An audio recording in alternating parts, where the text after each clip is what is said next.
Hey everyone, this is Hunter at Vapor Honing Technologies. Today I had a customer ask a question about his parts. His parts were heavily corroded, so we found a gear in the showroom that was heavily corroded.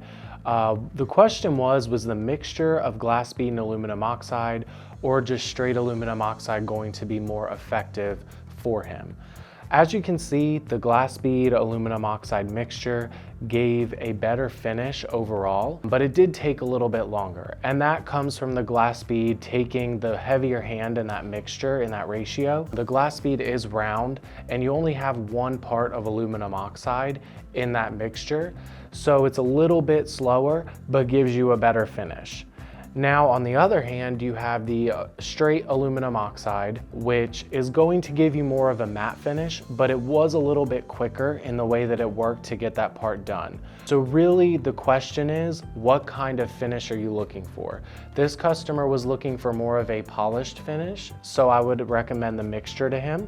But if you aren't really one that cares so much about the finish and you want to have a little bit shorter of a turnaround on these kinds of parts, straight aluminum oxide is going to be the best bet for you to get it done the quickest.